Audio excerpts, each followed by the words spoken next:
producer Joe Treasure. Luyimba lwalwadde lwogera ku ki? Luyimba nalwo luzaamu abantu balina bizibu maanyi. It's an inspiration song. Yes. Okay. Wanga abantu bangi abayita mu mbeera. In fact oluyimba luno bwe lwafuluma naluweerezaako my close contacts. Naye nga buli muntu agamba oluyimba lukutteko nange waliwo ekizibu kye nnina nange waliwo boyfriend wange bamutomera n'afa, you know. Oluyimba lwakabya abantu bampeeza message nga bakabya ddala amaziga. So the song is an inspirational song. Enjoy it and forward it to your friends. Recommend, like, but you know, YouTube channel. Hey, please subscribe, comment, like. Kali kase full finger. Subscribe. Ne good. Nakakati achawe banjo laika. Nakakati wacha kalojja. Kenda kagudi akamyufu azibukola. Bakogera. Na pronunciation ifuze. Ngo manyo luzungu. Ize. Jibala saga luzungu ndongera. Ne unyo omuntu asekerera. Uti obola. Ndewa nati luveko njukiro lwosobola. Yagadde kulugina. Yogero tumirulu zalirano akolezo mu Luganda abantu baseka. Anti yogero nati labayo oluzungu buli omuntu aseka.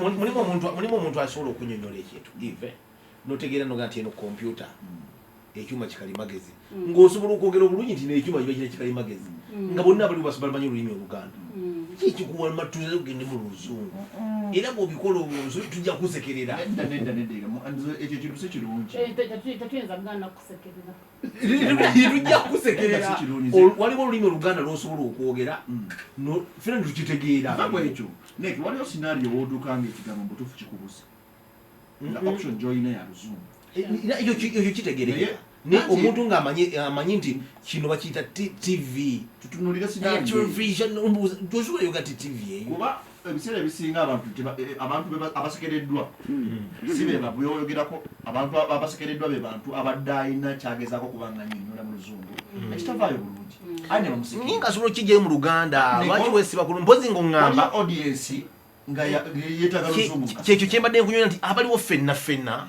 tusobola tuwulira olulimi Oluganda ate guno oyagala ate obicomplicating naye era si musango ddembe lyange obicomplicating asi kubicomplicating kwagala kwogera luzungu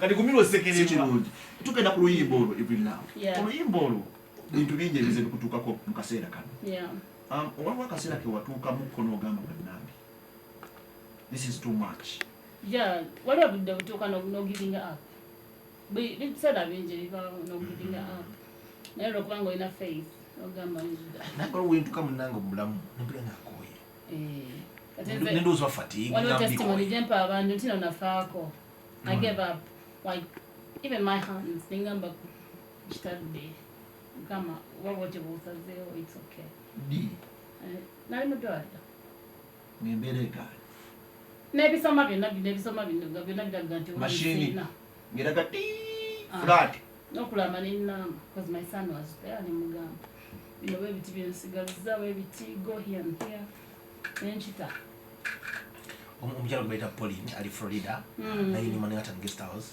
bona kubali ntuma roda akutumidde agambye agala nnyo gospel agambye you really have good gospel music. Thank you so much. Ali Florida yo mu America antwala ddi njja kuocha bw'okyandowooza naye kutwala so okirekemu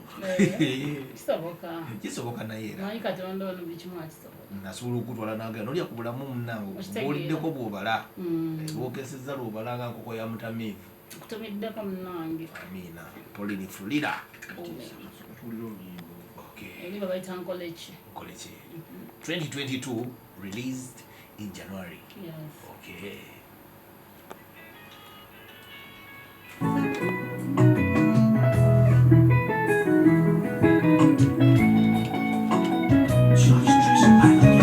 Amanyize gambedemu essuubi limbedemu obulumi bunsuseeko SFM and the night radio aliko understand MC wale ne DJ Neck omwana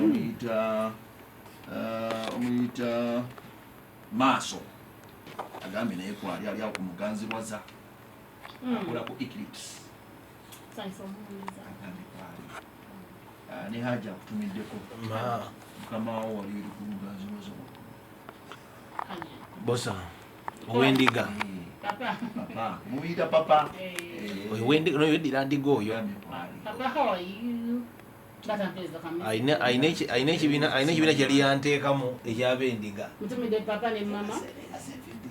nekadafeye mama Bale nnyo kunkuuma okumbeerera okusaawa. muwangadde naye Ndi mwana mulungi. naye yaŋŋamba okay tugenda kulimba namba emu Everlyn Alimba namba emu balita sikyatya. sikyatya Abantu bagenda kwewuunya Everlyn ng'alinnyo mu mwoyo.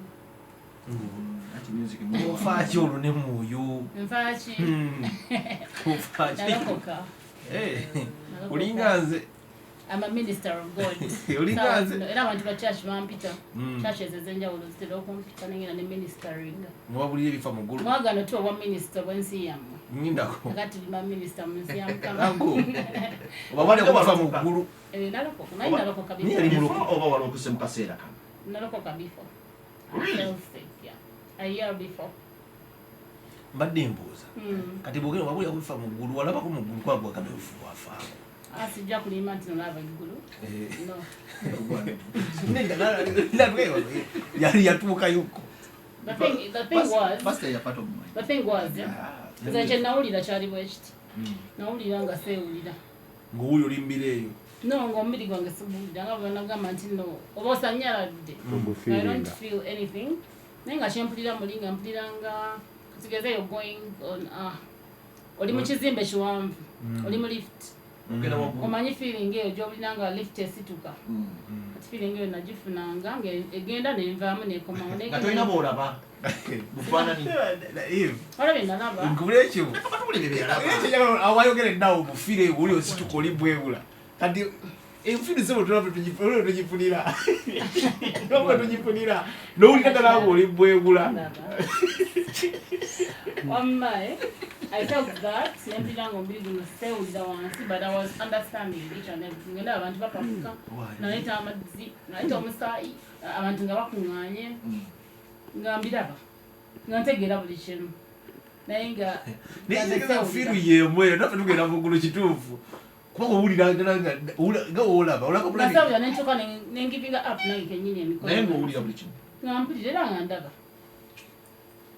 wanga olaba omuntu olaba oyimiridde eno bbali ng'omuntu omulaba omubiri gwe ogulaba guli wali naye neeraba nga ndi mu wendi wennyini but waliwo ebintu ebitandika okujja bamalayika alabanga okay it was a two-world thing nga ndaba nfudde banzija ku katanda banteeka mu keesi kati banteeka mu keesi nga kakeesi kabi ne bantwala ewaffe mu kyalo kati nga abantu bangi baze kunziika kati my uncle n'abagamba ebinkwatako yasomera wano biki kati faani omu n'agamba nedda Everlyn tetugenda muziika mu kakeesi akakabi tufune keesi endala ne bafuna keesi kati nendaba nga abantu bamaze okunziika naye nga nkutte ku ttama nga mbayita bannange temundeka bannaye mujja ne mundaba nga bantu banguwa nga badduka kati ng'omu agamba embizzi yaffe erabika eyidde bakayita kanyama kati oyo omuleze bakayita kanyama kati kwegamba kale nze kyekibya ebyo nalaba sijja kulima nti nalaba eggulu but oba kwali kutya omanyi nali nva ku operation so nalowooza oba ntidde nnyo nendaba bino naye nga bagamba nakana akabala obulamu kali tekakyabala tugenda kulimba namba emu olimba namba emu balita sikyatya ebyo nebyona byoyiseemu naye ate eggulu kannyumidde tokyatya biduduma ffe tugenda mu ggulu buli kadde nempulira kaze napulira lifuti esituka ekigenazegera mu ggulu eggulu lyogendamu wala igulu yannyonnyodde kiwulira yambuka nga byonna ebibyo bigabatwala nawe wali owuliranga agenda mu ggulu ebyo naabigaba nabidanga spirit yange embukamu ng'owulira ebintu bigaba nkuwadde kino nkuwadde kino twala kino gwe twala katukomewo bambi tulabye naye tewali kyakukola naye musaasire wano gamayo Eh, eh, eh. wano gamayo naye nga bokenyeza ngambe iyo Ninga nyina bati.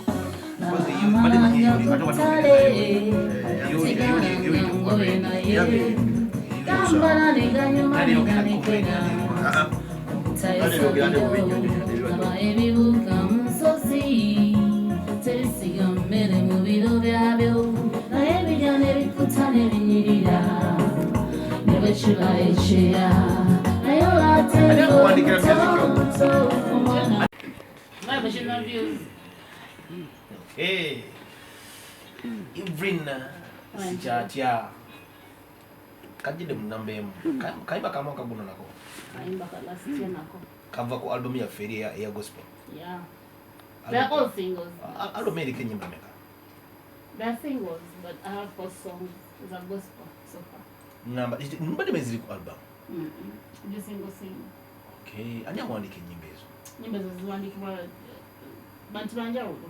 Nayenga George Treasure awandika kesatu. Olimu balumpa kuva ku studio ya Padman. Okay, Padman nini nga yawandise? Waliwo omuntu omulala naye byali sijjukira.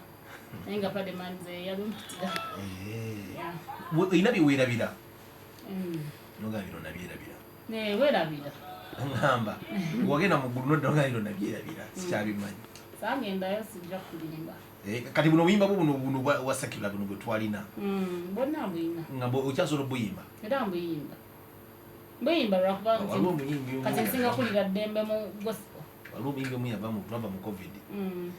Ndirikisize nga amanyiko vase mwezi mwe nyimba sizeta kyazijjukira. Enyimba tezerabira kyekituufu. Nange waliwo entuuka nga nkola practice. Ebigambo ebimu mbirabira. Mukubuli. Yatubako vase. Enyimba kyoyo. Alete olwayimbi olwo atukangazi manyi ng'aleta muziki ekyanyumira. Njamika lije wava muri abo. Gayimba keziwe. Kapozolo vase ndako njerabidde.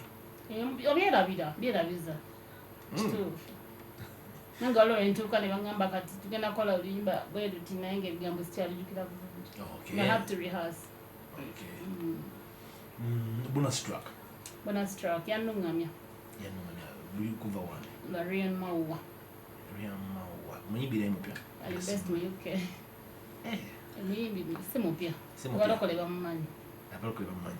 Balokole nakuse ko tulina siya. Ngaludde mwoyo.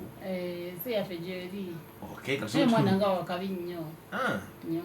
Atulabe. Okay.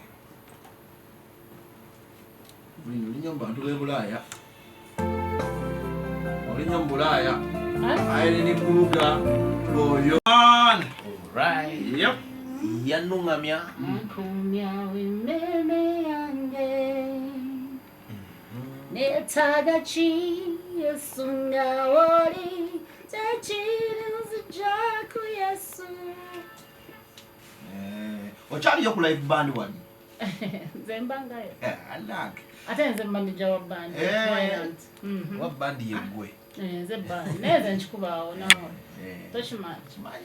Okay, ochali ku the big 89.2 CBS FM and United Radio abaliko understand segment yo kubale nyimbe satuziweddeyo ne bonus track na tujifuna batuko mawo atupuddeko mu ndongo tugenda kunyunyuka n'okubanga tunyumyamu ebyaddala kati bagano bimba babukadde waliwo omwami ambuuziza wano eno nangamba wali in fact dange mbadde njala kumanya otukoma waawo even love mombuulize bino byonna bitandika bitya era ategeera atya nti kati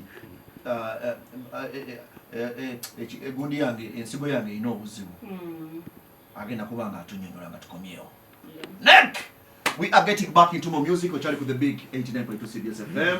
Abantu bafa bali mu diaspora bali e Bulaya bannange mugamba muti mutandikire waleero wonna batandikanye muyimba bupya akayimba kani gogenda okumbaka soma waliyo David Rutalo Martha Mokisa Ntibula waliyo nakayimba ka Heather Nanteza imba bungi obupya ne fresh daddy deka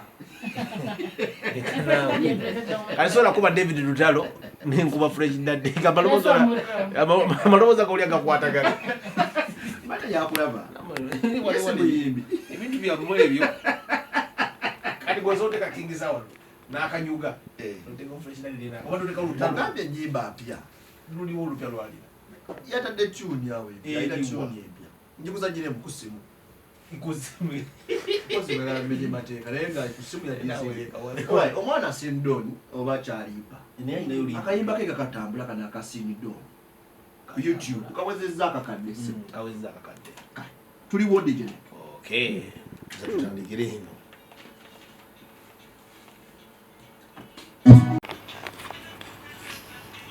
Chris Evans, another lover.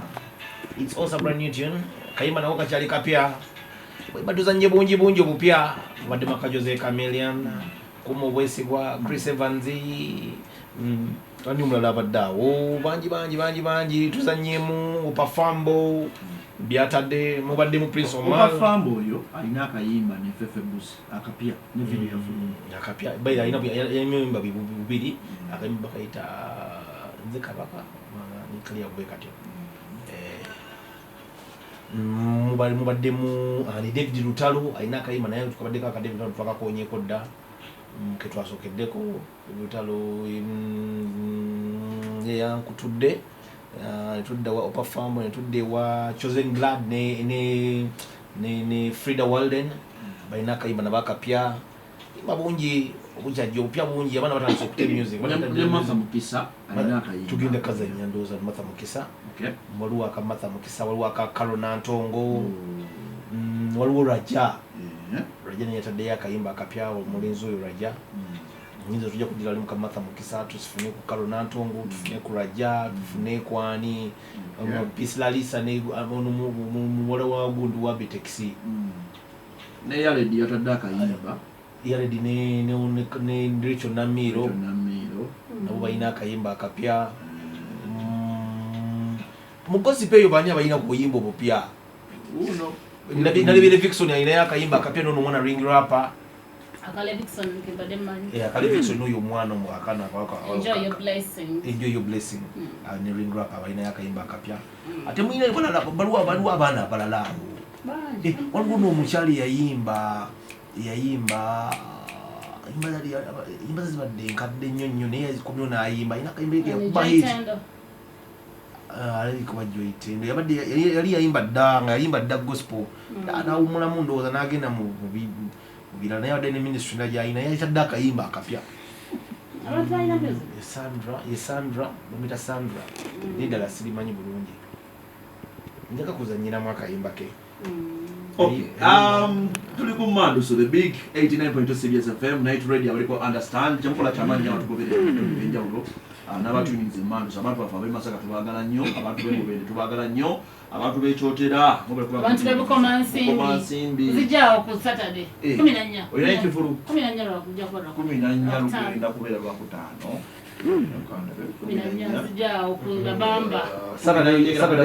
Saturday ijja kuba abiri mu lumu Saturday ijja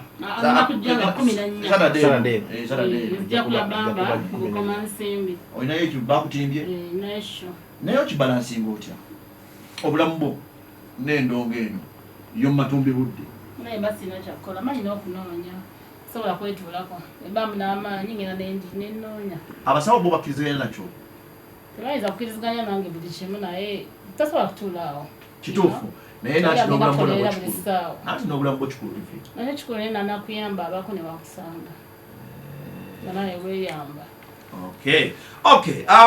loza tutandikirewo era tugeyongere mu maaso ebindawo ebintu bino kitandika kitya ozuula otya nti bannange ensigo ndwadde okusooka baalaba mutima manyi abantu balwadde bansigo abasinga obungi akubanga erimu tutegeeza musa nabajerabanesayo yekutte musa erimu levels ntegeeza kidini yoleyo wakutte nedataata musa erimu levels agize bwati kati gwe balowooza byala ebikuluma kumbe ensigo eno bwerwala erwaza buli kintu kidini kubanga almost yetwala buli kintu kati nze natandika owuliranga kapaini nga womanyi nomiramu kapanado bintu byokweba eddagala si birungi nti bagende nga beekebeze otegere eddala ekituufu full body check up at least if you can at least twice a year by the bintu recommendinga every after 6 months genda ofune full body nine ebiseera ebisinga bwendwalamu kagwe musujja banki kinganzina na sister wange ye manyifa bali mu ndongo batuli bononefu nnyo kyaba akweraliikirira kandi aba akweraliikirira omwana omutangendako kali akukola full body check up ne it's recommended nti buli mwezi mukaaga at least akwandika le nange amalolo gafuka ga bay umuntu awanze tomusuubira genda kola full body check up every after 6 months mu Africa ni wafe ekikuluma kyokebera n'ekirala kintu kimala kubeera serious nnyo n'ogamba kimala kwonooneka nahane kyonooneka nawe wekyali ebuwo era bwekyali wagenda mu ddwaliro ng'ekintu kyonoonese nga wali ozijjango kiri was Everlyn olina kyoyogedde nze nina ndi mujulizi kwekyo ti mama wange yava mu bulamu bw'ensi yali kansa yamutwala kansa w'omubyenda naye yalwalanga ulcer nga yalowooza ulcer za bulijjo kati nga tetubifaako that's what happens ngamba kanywe kumata era nga agenda mu ddwaliro nebateekako amacupa n'atereka omusajja gwali mulimba nga yinemu ne ulcer z'amaanyi bagenda okkizuula oluvannyuma ennyo nga kansa ali ku level ya waggulu nnyo ng'ali ku level ya waggulu nnyo naye sena yagirabuukirira kansa kuba ate kisesa nnyo nze obulwadde otandika okunyuma naliiva ku sho oliva ku kivu naliiva kapeeka naye kyewunyisa mu mmotoka mwe nalimu alimu abantu abaala ate abantu bo ne balwala nnyo omuwala yatandika okukaaba lubita lunuma nnyo kumbe ng'olu tube yemu yali yayabise kivulu kyekyaliko obuzibu tetumanyi naye nga bagamba nti nno mwali muva kapeeka singa wayitawo essaawa endala 6 nga tebanajjamu tube eyo linda kola tasobola kuwona katono nnyo nsonyi otutu okukwata sipiidi awo mwali muva kapeeka ku kivulu ekimu ommotoka nga mulimu abantu bameka walimu abantu bana mwenna nemufuna complications mutabani wange teyafuna complication nemusigala abasatu mwenna tulwala omu yalwanaki omu era naye bamuggyako babita bata ebintu byammwe wansi boola embalitemako zekidiri zabadde akutteko amutemako ejja erimu so kati we don't know what really happened naye nze saali bubi kubanza nabavuga bali ati nembatwala mu ddwaliro mwafuna accident oba bwe mbatuusa mu ddwaliro ate nze bwe nagenda okweyamba mu toy nange nefeintingireeyo okunzijjayo nga bagamba sibamanyi okunzijjayo abantu abo nti sirina musaayi yadde ndi anemic nebantereezaawo netugenda eka mutuufu tetumanyi nomanyi stan naye atambula naye oli bamusalako nsigo seke waliwo kidini ogamba ensigo kidini kati bolozi wano batwala oli bamusalako bolozi bamuyita kituuse bayiza akyaliyo kati ate owenseke naye gyali yafuna kati omwami oyo wali obubuuzizaako mubuuza omwana oyo kati mali gyalaga ali fine ayakubuuza wano wali watya omanyiro ndeeke awo sekisina kyemubuuza naye ngenda komansimbi gyali akanyuga atya yetaaga okubuuza naba bikulu omusawo n'agamba nti tize sina musaayi yadde basooka gamba nti olina musaayi ekigonyolwa amangu ago nange sikitegeera so banteekako awo akacupa nebaide babatwala ne babakolako nange nezigayo kawayitawo 2 days omusaayi negubula nembeera nga sissa ne bantwala ku ddwaliro lyatwali tukozesa ewaka henrob embeera okumala emyezi zange 2 omanyi abantu abasinga babuuka wano ngaembeera eyo noneso buli omu yategeera wano naye eno sitole gyotuwa etuzimbira obuzibu bonawona we baava so nembeera awo nebakebera oluvannyuma ne baŋŋamba Everlyn ensigo yamunyuma agenda tandika ki dialysis naye yasente entonoko edikiruddu buuza dialysis omuntu waffe kyuma kyoza nsigo kubanga ensigo eba tekyasobola kweyamba dialysis manyina okugendayo olwokusatu olwo nenkugambye ne ku Sunday ne boozamu byemba nnywedde ne byembanidde nze ennaku 2 mu wiiki ate nawulyayo nsobola okubeera lunomu ne wiiki wali abakola wiiki naye kisinzira ku level ya kidney yo kati gwe buli wogendayo mbeerako essaawa 4 nsulayo that's why nsulayo kuba emisana mba njagala kukola byange ddala ziri empiso ziwandaga empanvu empiso kiki mpiso ziringa yambalasi zebanfumita wano na wano nebayoza makya ne bazijjamu nolwaneza ne bafumita buli lwengenda. So that's the pain I'm living. buli lwakusatu ne kusaana eddwaliro tulina limu lyokka malwaliro weegali naye agasinga gali very expensive lisookebwako nakasero gye nali naye eyo sinze nali nsasula kubayo ate wa bbeeyi nnyo nayambibwako mama ne riiso naye kati ndiwe ndi ekiruddu mbeerayo n'abalwadde abalala tekyanyamba manyi nakasero class ate endala tomanya n'abantu bye bayitamu kubanga eriyo bagagga buli muntu ajja kitegeera naye wano I get a chance to interact with people nebaza ne Katonda nti yanteekaawo kuba mmanya bingi tulinga nga bali tubeera nga bali ku ssomero oba kaŋŋambe mu kkomera we have to share things musharinga ebintu oyinza otuuka nga banno tebalina mpiso ate nga gwova kuba kidongo bakufuuyeeyo n'ogamba akanzigula ezaaleera empisa emu ya sentemu yakakaaga mukyusa buli wogendayo inofuna empisa buli lwogenda olina ofuna empisa neki ekirala bakusaba ebintu bibanga bine olina okuba ne goozi kagoozi ka 13 akakuyamba the whole process okuteekako n'okuggyako plaster oluusi tebibaawo mu ddwaliro oluusi batugabira ebyeddwaliro naye oluusi otuuka nga tewali nga abantu tebakalina omuntu afudde mubende omuntu afudde eggulu omuntu ebimala dialysis biri Kampala wokka ye mulwadde alina okunoonya transport oyinza kutuukira nagamba Everlyn ngenda kushuma naye sinaadde ekyokulya enjala ennuma tosobola kuleka munno okugenda kushuma ngaenjala ennuma ekyuma kyo kyenyini kyamasannyalaze kyamaanyi so you share akatono koolina n'ogamba ambadde nyina sente za Uber kamuweeko nange omutwala afuna ekyokulya kuba luusi ava mubende alina okudda emubende alina okudda the next after 2 days kyokka ate ye mulwadde mu binnya byaffe ebyawo mu binnya alina okunoonya sente imagine ayinza okuba nga katugeze yatwala responsibility ewaka katugeze ye taata alina okunoonya sente webasula ez'abaana ez'omukyala omukyala essaawa yonna weralikidde bamutwala obulwadde obwo feelings ezimu zibula akasi ku masannyalaze ago Everlyn egamba Bambi it's very kati ninyo that is why Everlyn nasazewo nenkola ne concert kati ninyo katuke tujja osendeza bakama baffe zino kati ninyo tukomewo awo wenyini nabikanga bulala bintu byebiriyo mu nsi that's the olina wookomye kyekiri wansi Everlyn olina wookomye wali olibadde tugeredde mukuwumulamu omuntu ava emubende alina okudda ajja ekiruddo oba esatu mu wiiki alina okujja emirundi ebiri ye mulwadde yakoowa yejjanjaba kajjukira luli wandaba ngamba ku kyuma kyankuma nenkoowa nebase the whole day yesterday sina mulimu gwe nakoze you understand kati gwetebereza omuntu ate ava emubende ogamba mukama ntusaasidde ebyuma bino nebabiteeka buli ku kyalo at least ab'eggulu nebasigala eggulu omuntu alina kuva mubende masaka nebasigala emasaka emubende nebasigala emubende tewali atwogerera ekyuma ekyo malako bbanga ki malako 4 hours buli ngenda naye kati omuntu ave ekyotera ekkubo lyekyotera lyebbi ati ate wakiri singa wabadde emasaka ogamba at least ajja kusalirako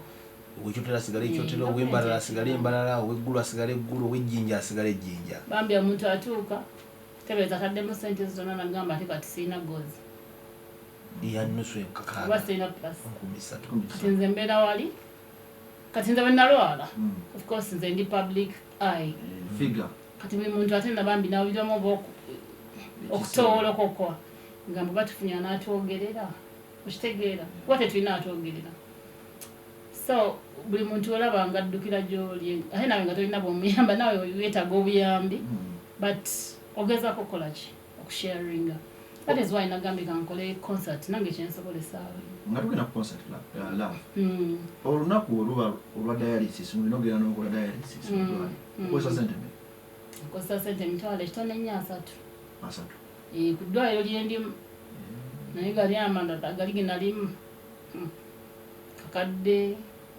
bagamba dialysis amazzi okunywa amazzi olina engeri gyewaliyo binnyonnyolamu ebintu byo neŋŋamba banange oba okyali ku nsinga okyali mulamu weebaze mukama katonda akacupa kokonywedde kakopo ako kenyina okunywa mu lunaku kokka mpaka nkya kubanga buli lwenyongera okunywa ennyo nze gwe kibonyabonya ntandika okwezitoowerera kubanga byenywa tebisengejja tebina gye biraga tandika obeera bloated siina maanyi kubanga emmere eba entuddemu oba amazzi so nyina okulya ebintu ebitambula obala ebintu ebisinga babinzijako sirya bintu bingi.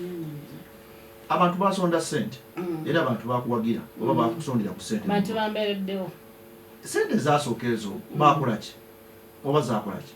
Nagenda naye ssente zaali teziweze. Waliwo yali ansuubiza nti bagenda kuzimalayo nga bankozeeko nga ntuuse eri naye ndoza liko nanga bwomanyi ssente nazo nezitavaayo nezo ssente nezigwawo kubanga eri treatment yayo ate eri expensive ennyo singa eyawano. Ate support yali eva mu gavumenti wano. Anti kyenkugambye nti waliyo ebikono ssente nezo so ssente zenalinawo nenko nezikozesa kuba I had to get treatment omutima amawuggwe kidney yali yayinona ebintu byonna munda so ne bampa treatment era ney'omutima bakyanjuweereza ne baŋŋamba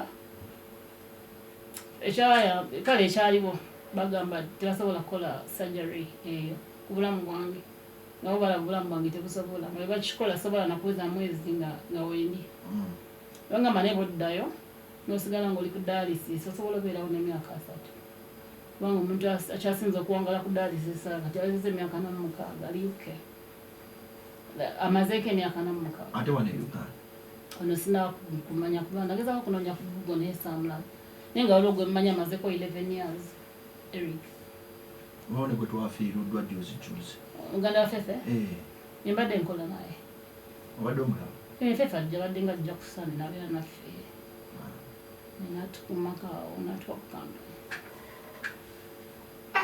waliwo sage yaliwo mawulire era abantu abasinga bakikomplainingako ekyomwana wo okugamba nti ampa kidney akuwe kidi omwana wange asomye bwe baŋŋamba nti nogenda kufuna transplant yeyasooka okumanya kuba yali anzijanjaba naŋŋamba mami ekiro nkitegedde nkisomyeko it's okay nze ngenda kuwa kidney naye togambako omuntu nomukozi they're going to judge you ye yakiraba ng'omwana ate nze saakirabirawo so nze kati ng'omuzadde nagamba siwakola kintu kino nzekka ngambeeko taata w'omwana bwe namugamba teyakituuza nti oba tutuule twogere kuba ye omwana yali amaze osalawo ye kyakola yakwata amaloboozi gange nagateeka mu mawulire awo ebijja mu mawulire taata w'omwana teyayogerako nange nti oba tukoze bwe tuti oba kino nkiganye oba kuba nange namugamba mu buntu nga njagala tuteese taata w'omwana yaleeta bino mawulire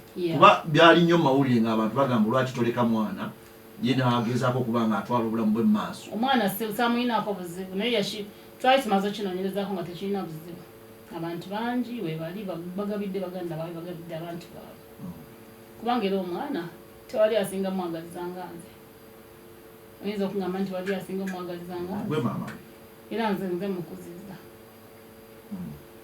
so nebaza katonda enyo nakyo tekyabaawo katonda alina ensonga ze nenfuna omuntu omulala yaŋŋambye okunyamba naye nekigaanira katonda nakigamba omuntu wavaayo n'agamba asobola okuyamba operation eno esobola abantu bavaayo bangi like 17 kikyasoboka tekisoboka nti nkugambye bagamba obulamu bwange tebusobola operation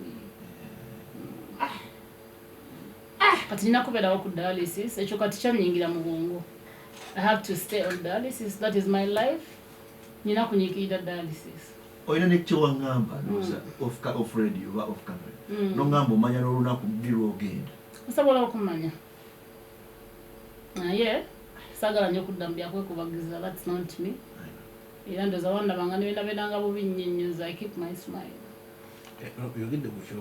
I have faith nti na buli kimu kuba nze mbadde n'abantu mbeera mu dialysis room abantu ne bakutuka abantu 8 ngola nogamba bampe ku kiwotameloni awo nemerimeko munanange okulabe bugenzi bweddu nogamba mukama abasaasira abasonyiwe naye nga otime bwe batenatuuka ate bebeetuuse you can't do nothing about it ate si balwadde bansiga bokka be bafa abantu bafa n'abalamu abatalina kibaluma Nkuzaayo ku ssente katono nnyo musagakana asikutteko nkuzaayo ku ssente wali katono nnyo kati ninyo wale nze tutokuba tujewo ssente soke tujewo ssente awenga bwali wetegeko okuddamu ekyo sayansi mungi ku ssente awo sente tukomawo zaali sente milioni katukomewo kati abantu bagenda kujja abalwadde bamugenda kujja nabo ku kivulu concert yange yamayogedeko gyayiitamu palulutubateekayo mugeremu bakadagala kano ke batukuba kakaleeta omusaayi kuba omulwadde wa kidney omusaayi gubula waliwo akadagala ako bantu bakakomplainingako kabeeyi gwalina okujja nako olina okegulira kameka 5.6 naye babeera balina okukakuba buli okola dialysis waliwo eddagala lyetagisa nga obudde ne bukyuma olina okumira erya bulijjo kidney tajja yokka yinza okulwaza pressure yinza okulwaza omutima alina ofuna amadagala geeyo yonna eddagala gonna gabbeeyi Douglas Nateete Musisi agambye nagamba gwe eddoboozi ly'abali abasigadde mu ddwaliro ngenda kugezaako kyensobola sina bambi but gamba bakulu ba gavumenti banyambe batuyambe bateeke ebyuma at least ekyo kisoboka kubanga kidney njagala obategeeza tewali agenoonyeza teringa siriimu togenda oyenda ofire siriimu oba covid nti nogenda kwebikka covid aneme kukwata wadde mwensigo teri amanyi kikuleeta ennaku zino abaana babaleeta abato myaka 5 nga nibagamba omwana tanze dialysis myaka 7 we don't know what really is bringing up the disease obadde bugenze wala butabuse. There's something I want to get from you, Evelyn. Njagala osigira omuwuliza waffe omulungi ali ku mmanduso katikati what it means okubanga oli ku dialysis omuntu ayinza okubeera eyo ye ngaalooza wemba nyinamu ekifuba kyange sobola okumirawo empeke zange biki byovaako n'obulamu obutambuza otya ekisooka togenda kuba ku dialysis obulamu bwonna bwosigaza ku nsi katereeza omwana alwadde ensigo nga alina emyaka 5 sasa namuzadde wagenda kujjawo ezo ssente waliwo abatafuna mukisa oli nagamba tafunye mukisa omuntu kumuwa kidney ddala ne ssente oluusi nga teziriiwo kubanga transplant nayo ya bbeeyi. Omwana oyo omuto abasobola ozaala kati naye tasobola kasolwala ensigo bakiwedde bw'oba muwala okitegedde tujjawo katonda nga akoze byamagero ate mulenzi siri sure bakyemanyi ku mukyala tasobola omulenzi yakanyuga lumu kati omuntu omadde w'ensigo olina okuva kulya ku ebintu bingi ennyama fruits okkirizibwa kulya apple yokka ya red wa watermelon yadde akacungwa kamangada tokkirizibwa nyaanya zonna bwezivaako era kati nze enve zange bwezitundako zendi oyinza n'okuseka n'obweri sirya butto sinateekamu carrot anything yellowish tebakinzikiriza kati olya bivaavava nabivaava tebabinzikiriza greens simanya biki kati olyaki kujjako cabbage embisi cabbage ngisikako n'amazzi oba ne olive oil ebamu nzikiriza ne olive oil naye yenyini wa bbeeyi si buli muntu wabbeeyi era badde alina kugamba nze nyina chance nti mumpawaayo okitegeera eri munfuuwayo naye nange wemuweera munfuuyo oluusi sobola bulya nveka banzijukira balwadde bannange abali eningamba no nyinza tutuukayo nga toli talina kino ate nga oli talina kino ate wali ajja muyamba nange awo nyina eyambira amazzi ati gwe tebeeza mulwadde munno okujja okugamba Evelyn sirina transport yanzisaayo mulwadde munno naye wenyini oli mulwadde gamba yembeera mwetuli obutuzzi onywanywako otuzi ndi supposed kunywa only 400 milliliters olunaku amawuli tukwenkya ebyo sibinywa byonna bintu ebirimu preservatives sibinywa n'amazzi genyine si malungi tumi gagamba galimu potassium mungi kati ennyota weekuluma kati kyebasinga okungamba okunywa apple juice owa splash omuntu wange aleka bula soke talinaamu sente talinaamu sente ngamba bena bambi ebitunulamu n'olemwa juice wa apple abantu abasinga okufa tebafa bulwadde abantu bafa stress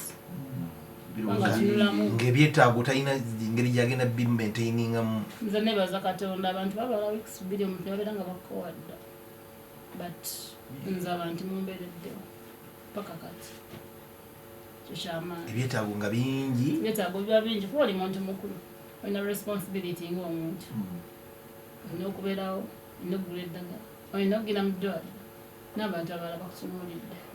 Nyina kintu kyesitagala tubuuse maaso. Olina ekintu ky'okuwonyeeko nti abantu bakubeereddewo.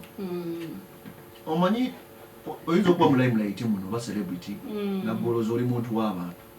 Olowooza lwaki abantu bakubeereddewo ggwe? Mpaka kati nti olina n'abagamba nti Evelyn olwalidde. Bankubira bambi nagamba enkuwoleza Evelyn kola kino. Akabiri nkalabe tekanyumye ngenda bakuteekemu akalala. Kiki? Simanyi kisa kya Katonda. Naye ndowooza nange seeyisanga bubi.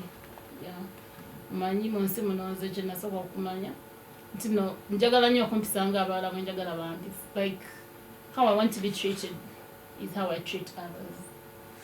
Kitegedde. Bwe njagala okuyisibwa bwe mpisa n'abalala. Kyekyo kiyange mu bulamu. So kirabika kinyambye nnyo.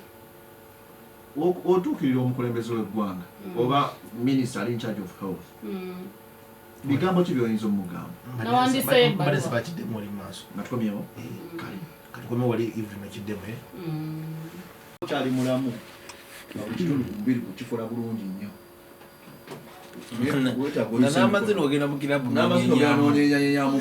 Mu bulamu obutambulira ddala bulungi. Nga n'akanyama ogenda otemesa n'omeketako. Ise emikono mu feesi ogamba alhamdulillah. Buli ddakiika buli ssaawa buli ofunidde chance ayebaza Katonda. Ate era na buli wofunidde chance kyakalako. Yeah. Bweyagale Naza abantu bandaba nga nsiimanyi bandike bambi. Ndibanjogerera bingi. bw'ofuna chance esanyukamu. Sanyuka Kuleke. Boogera nnyo naye ebigambo by'ebitono. Ndeke temumanyi ebitaano.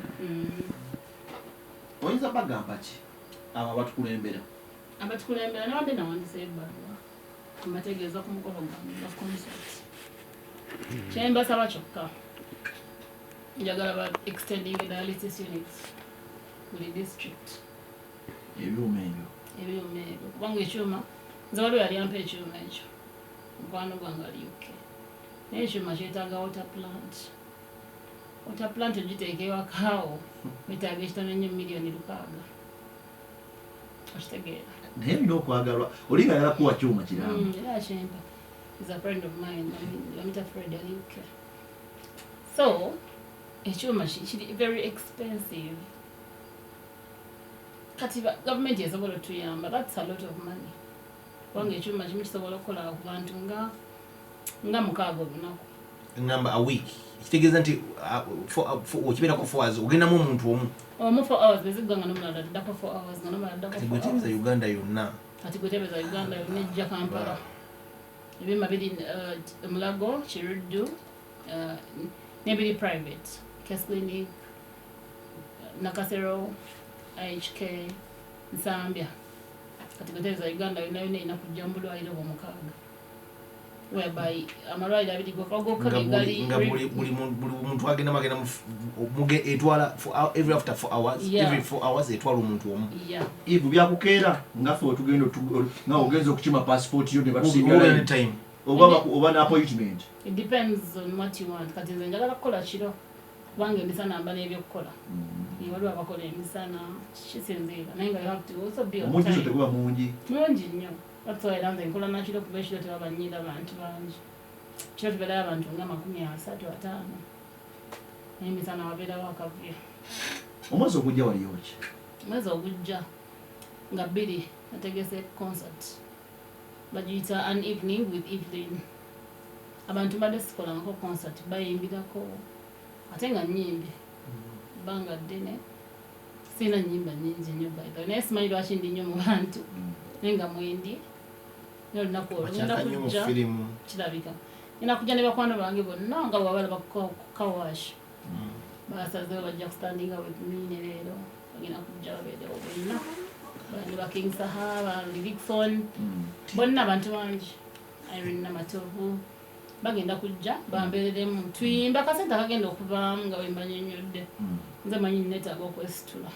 Waliwo oluyimba lulimu ba stars ab'enjawulo. Ne osobola tufunira Living Testimony. Kati nalwo lwali ku kino. Era nalwo lwali lwakugatta bantu nga twebaza Katonda. Kati akasente ako ojja kuba nnyambangako ku bannange abalwadde.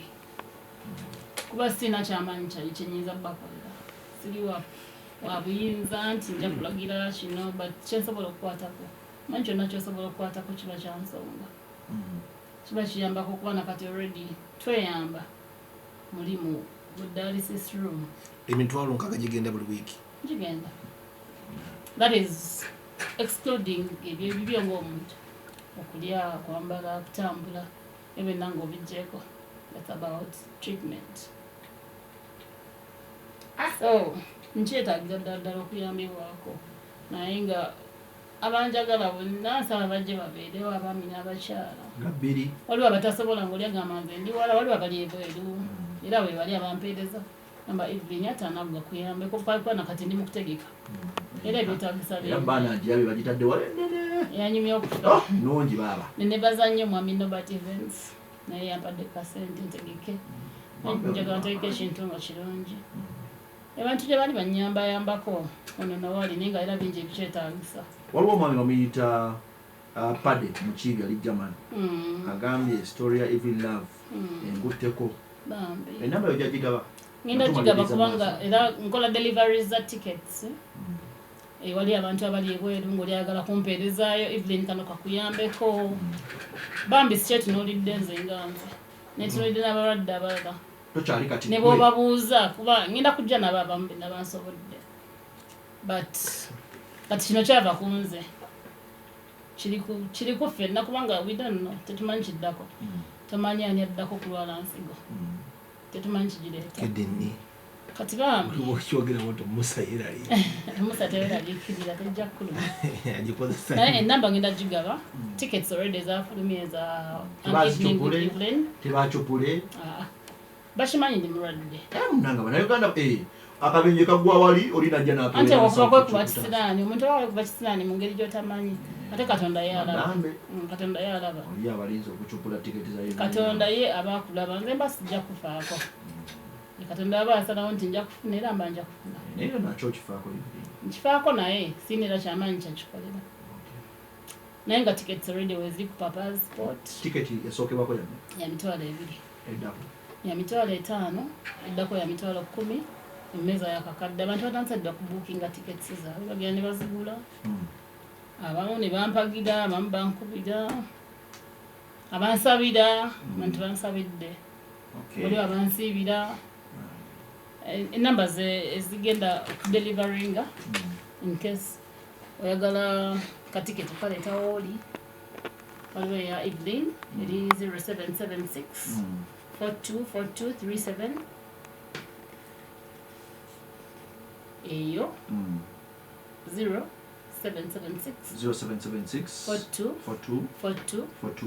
424237 oba eya mukulu bosa Serunkuuma eri 0702 993 777 weziri already tickets ku papa's sport waliwo omwami wanagambye tujja kujja waliwo wanagambye byonna twalanze ke kayimba kange bamuyita sekintu gambye ke kayimba then waliwo omwami wana ali butoola DJ Collins ali Kamuswaga Royal Beach agambye kwali kati angambire Kamuswaga sinajje nga mukwano gwange namuyimbirako alina show gye yakola nampa ku ssente nasinaba kulwala sinajje bambi ku concert yange abeerewo naye yeyongeremu ekitiibwa Ssemugabi Livingstone ali Ttake naye ali Istanbul Ttake agambye kwali waliwo waneeno mugagga Godfrey ali Kajansi agambye tumwagala nnyo love oyo yeebale kukyuka n'addira Mukama Katonda Sempungu Alan agambye I love you so much dear Muganzi Moze ali ku wait agambye tuwuliriza bannange naye nga bikwasa ennaku mbuuliza ku Every Love ku nkolagana ye ne guy gwe bayita Simon eyali omukozi wa Delta TV because the guy pushes her music. Simon is my son. I don't know if it's her manager. Ono yese Mugabe Livingstone. Simon is my son. Tata wa mama wa Simon muganda wa tata wa mtabani wange. Yeah. Simon Warren. Simon Warren. Muita Simon Warren. Isomatic Ruta yagambe glory be to God, she's still alive. Amen. Ayimbire Katonda. Era Semakula Bosca agambye, is she now okay with her health?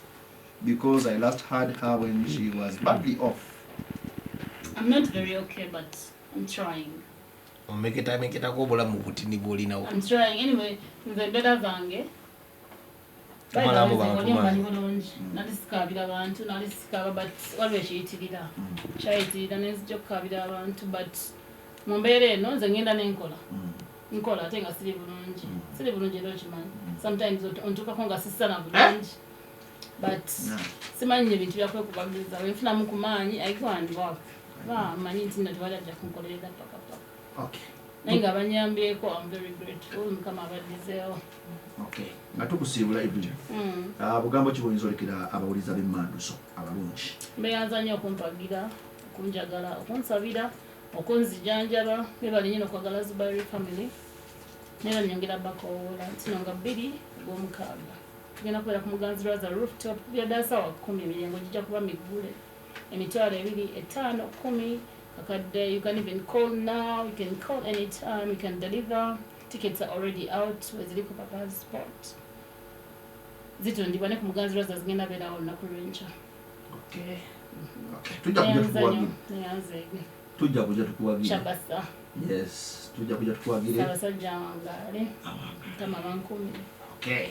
Okay, ye Everlyn Love gwe twalina olunaku olwaliro basobole banyamwe ennaku z'omwezi nga 2 tuli ku rooftop ya Muganzirwaza.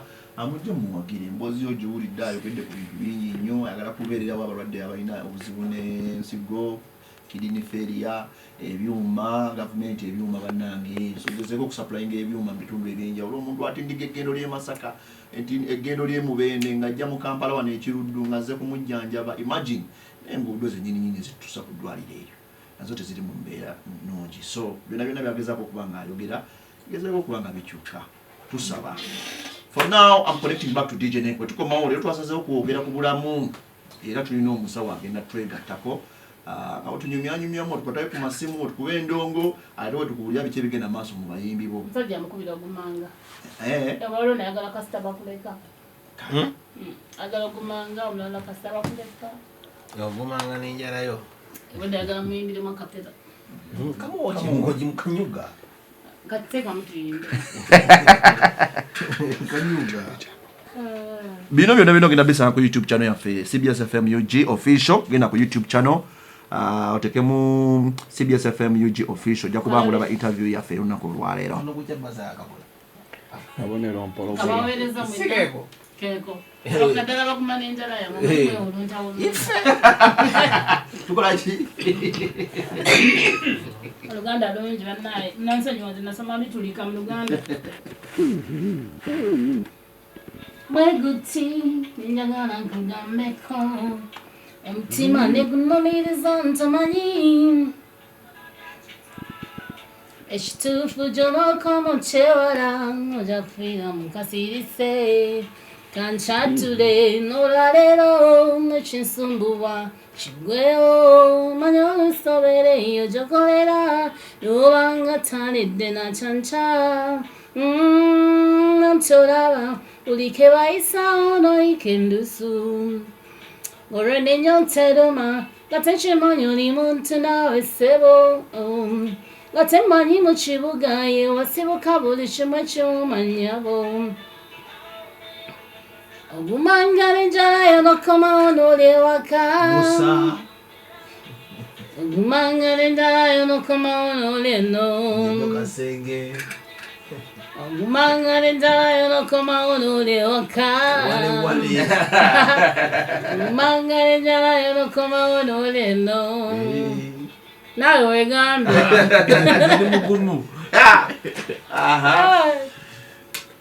Neke ndi bugumu. ogumangala enjala yonokomawo n'oli eno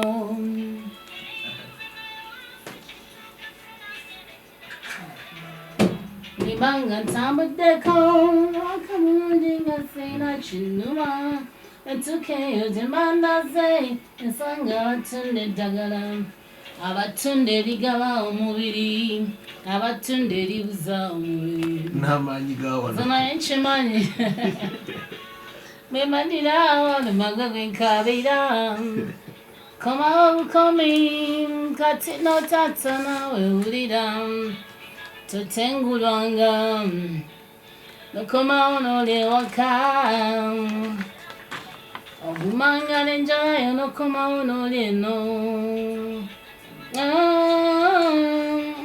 nokoma onole waka obumanga nenjala yo nokoma onole no. Alright, oludde no ne bossa. Bossa me Wendi go oludde na ibanga na miaka 10. Gave me to be together celebrating. I'm making 40 years as a person. Making 10 years with Zubairi family. And celebrating life. I'm thanking my fans for standing with me.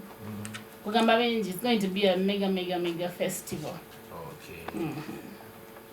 Lukwerekereze Everlyn ogenda tuwumuleko. Angenda ndiye kubenja nnuma.